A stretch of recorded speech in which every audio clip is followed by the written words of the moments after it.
Kamu lagi lihat Mirza kerja, hei botak kerja. Itu yang selalu aku bilang ke diriku sendiri ya, harus mau selalu berkembang dan bekerja. Bukan karir coach, tapi emang suka berbagi tentang pekerjaan. Dan aku sendiri 12 tahun pernah di TV. Di Surabaya sih, dari JTV, dari SBO TV, begitu kan.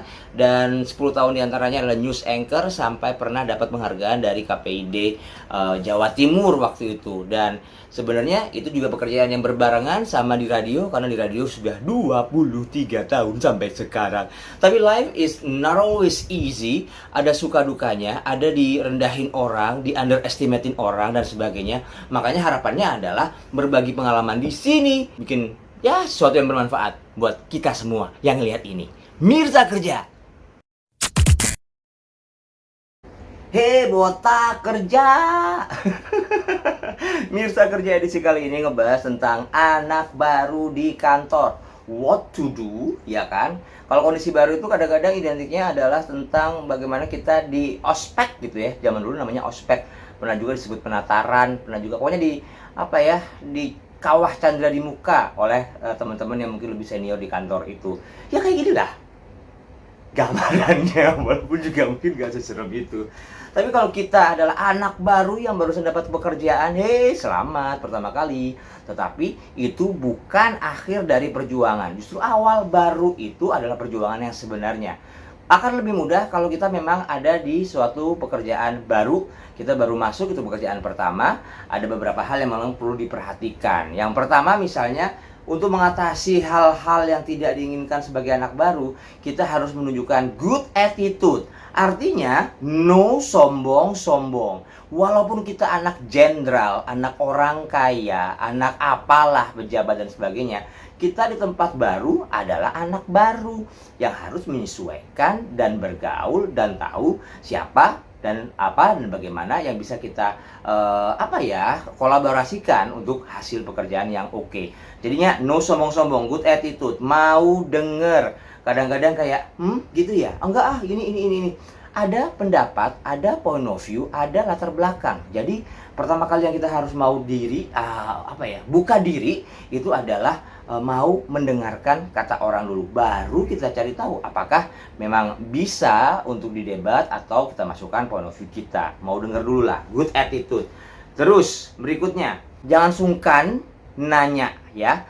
Jadi ini terkait dengan tugas dan tanggung jawab. Namanya juga anak baru ya. Walaupun kita mungkin tahu, tapi nggak ada salahnya kita bertanya, karena orang suka sekali untuk melihat sosok yang mau belajar dan mau tahu. Jadi bukan berarti kita pintar terus kita superior gitu kan. Bukan berarti kita pintar terus kita nggak mau mendengarkan ataupun bertanya pada orang begitu ya. Jadi yang berikutnya adalah selain itu, tanyakan tentang target. Bukan cuma sama HRD saja kita bertanya tentang target, tapi sama teman-teman kanan kiri kita perlu untuk menanyakan apa sih sebenarnya yang akan bikin bangga timnya gitu. Jadi kayak apa ya, just to get into the vibe of the team gitu. Jadi tahu gitu secara profesional kita bisa bantu di skill kita tentang apa. Nah berikutnya adalah berani bicara dalam tim, berani ekspresi. Kadang-kadang ya itu yang paling susah. Di zaman saya malah lebih susah. Kalau sekarang anak-anak milenial nih teman-teman, kamu yakin banget kalau bicara mungkin bukan suatu hal yang terlalu susah.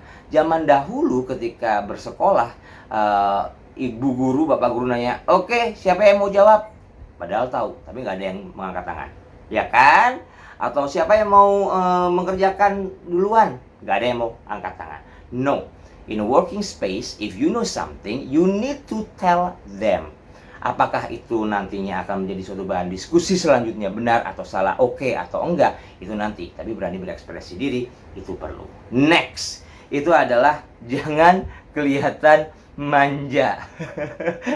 boleh kok kamu dijemput supir karena emang ada fasilitas. Boleh kok kalau misalnya nggak bisa terus itu boleh nggak? No, yang itu nggak boleh. Jadi jangan kelihatan manja, selalu kelihatan untuk bisa mencari solusi. Tetapi kalau emang mentok ya boleh nanya. Ataupun jangan terlihat kekanak-kanakan. Unless you are a very beautiful girl. Yang cowok kan nggak bisa. Cowok manja nggak mungkin. cewek, ya bisa. Tapi ya sebatas itu kamu dikenal sebagai anak manja, nggak mau kan? Oke? Next adalah jangan takut mencoba memberikan solusi. Nah, ini berhubungan bukan cuma tentang pekerjaan. Jadi hal-hal personal gitu kan suka muncul. Maksudnya begini nih, ada teman rekan yang bingung mencari asisten rumah tangga karena baru kerja 3 bulan terus nggak mau balik lagi. Mungkin kita tahu ada info itu, kita berikan, kita bantu, kita berikan solusi.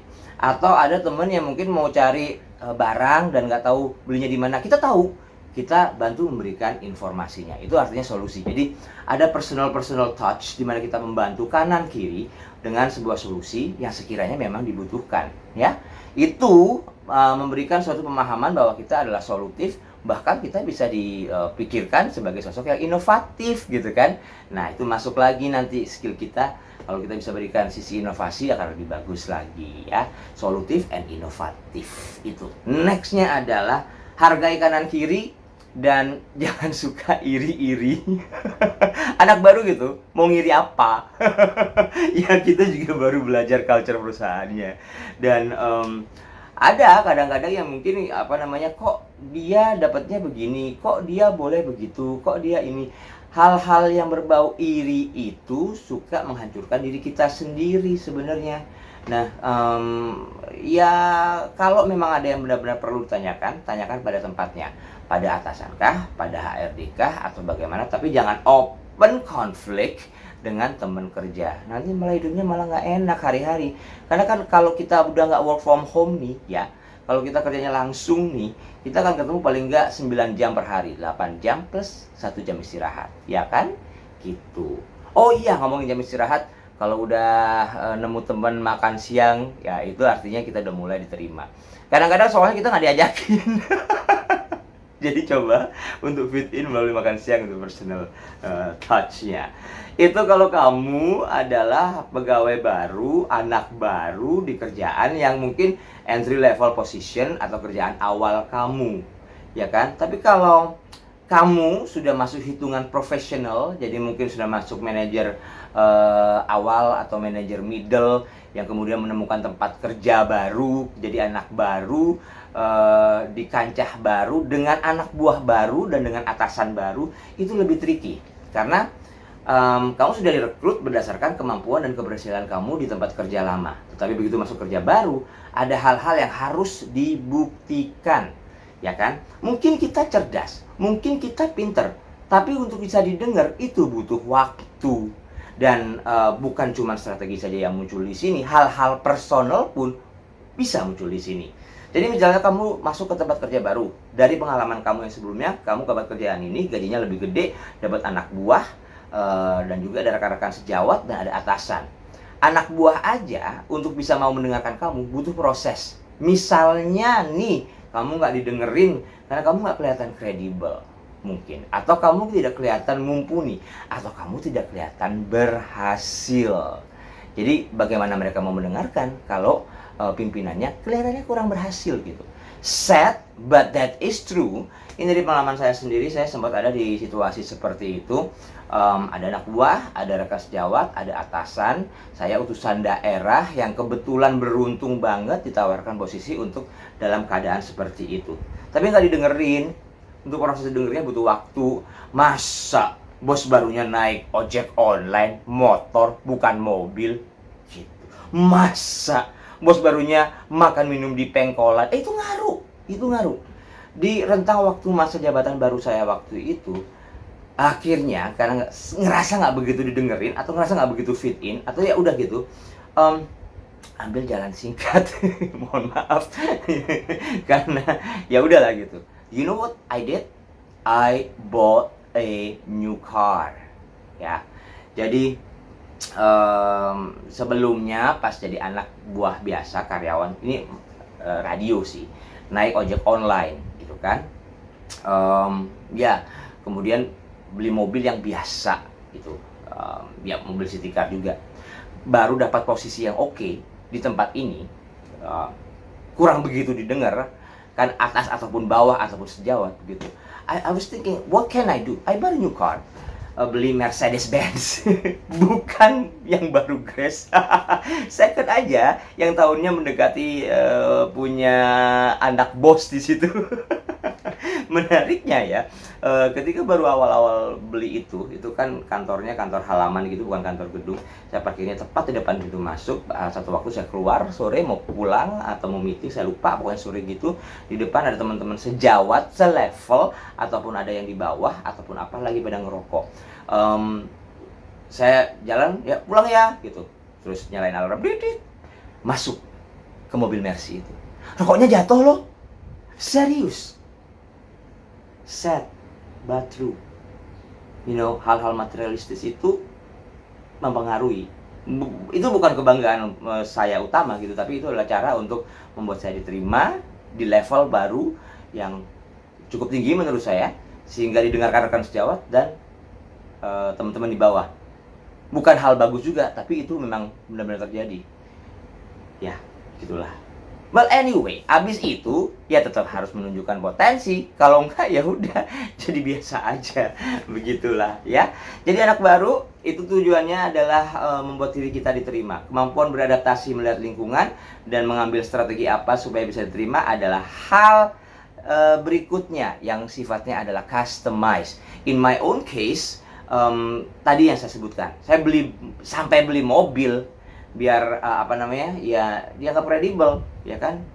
Di ujung itu ternyata bisa ya. Itu cara yang nggak selalu harus ditiru ya, tapi ya tergantung pemetaan kita di tempat baru kita seperti apa. Habis itu baru diolah. Tapi prinsipnya ya, mau tinggi, mau bawah, mau atas, mau kanan, mau kiri, nggak boleh sombong ya. Ketika tercapai tujuannya ya tetap kita jadi pribadi yang bisa merangkul, karena bagaimanapun juga sombong itu cuman jadi kehancuran aja di gongnya. Itu sih aku percaya gitu. Semoga bermanfaat ya. Jadi anak baru yang penting tunjukkan potensi diri, mau denger, jangan sombong.